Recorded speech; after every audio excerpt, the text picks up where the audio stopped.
So we had some breaking news over the weekend that Jordan Love is now the highest paid player in the NFL and in NFL history after agreeing with the Packers to a 4-year, $220 million contract. That is $55 million a year. He got a record $75 million signing bonus plus $155 million in new fully guaranteed money. His agents, good for him. Good for him getting them paid. Now, I want to get your opinion on this, Cricket. I I don't have a problem with him signing the biggest contract in NFL history because a lot of people here are complaining about this QB market and it's getting out of control and they're paying these guys way too much. I don't really care about all that because it's not who you are, meaning we know that Love is not the best quarterback in the league, probably won't be the best quarterback in the league this season.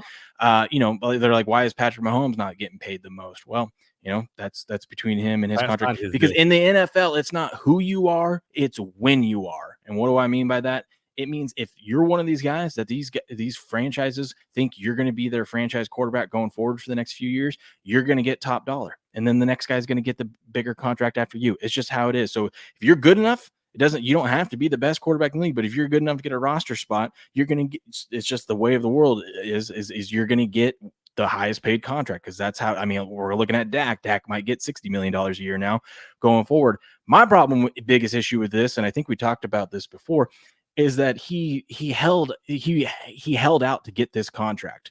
And that rubs me the wrong way because normally I'm pro player, but the fact that he didn't have to sign a contract last season. He played it safe and was like, you know what? I could either gamble on myself and go into the last year of my contract and, be a free agent and whatnot and go ball out, which he had a good season enough, obviously, to get himself this contract. But he's played it safe and signed a team-friendly contract that guaranteed him money because if he would have sucked last year, he would have still got $23 million this year. And it was like a safety net. So I feel like holding out after doing that, it just rubs me the wrong way. And I don't like rooting for that kind of stuff. But what do you think about Jordan Love becoming the highest paid player in NFL history?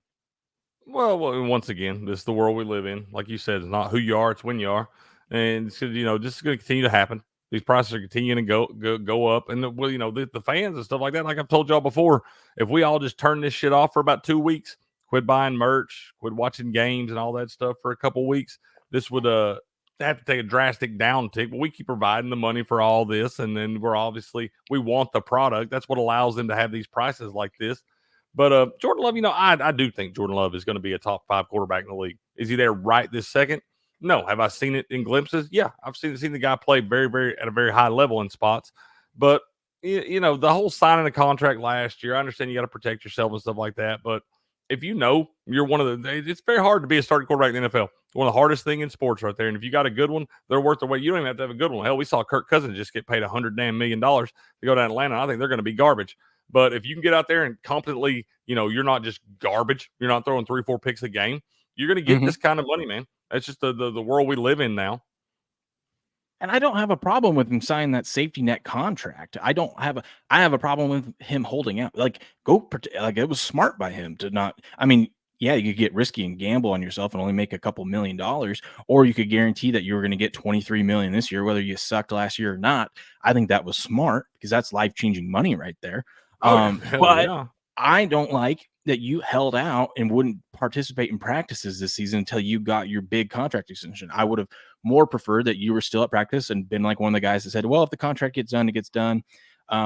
If not, whatever, I'll go into the season, I'll play it, and we'll take it from there. I think that would have been a better look, but it's also wise for the Packers to just get this done now because, like I said, every year the next guy's up, he's going to sign a bigger contract, and you're going to end up paying him more anyways. How many days did he wind up missing? Because I know this is pretty cool because, our guy Chris did come over while we were up in Minneapolis. He came over and he texted me. He was on the way over. He's like, hey, man, I had to come up here and help with tech. He was like, can I buy dinner tonight? He's like, what hotel are y'all at? I want to get a hotel at the same place and all. So he came over, hung out with us, and we were talking about this a little bit. I was like, uh-oh, because it popped. He just walked in the room. We were talking. My phone went off with the ESPN update. I was like, uh-oh, your boy's holding out, man. How do you feel about it? He was like, today? I was like, man, they're going to pay him. So how many days did he actually miss?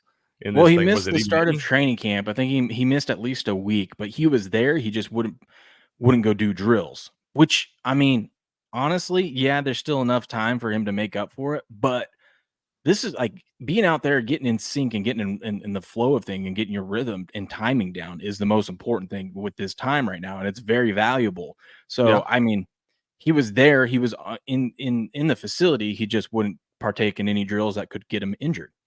And I think that's one of the things you have to. I mean, for one, you really shouldn't be putting your starting quarterback through any drills that's going to get him injured. I understand not patty caking him along and all that, but he shouldn't be Yeah, but getting we've injured around that seen, play. I mean, we've seen people Hell, we accidentally saw tear Joe their Burrow. ACL. Yeah, We saw Joe Burrow pull the calf muscle playing on air last year in yeah, the damn or thing. pop So an it can happen. Achilles or something like that, because that Yeah. seems to be the thing. Yeah.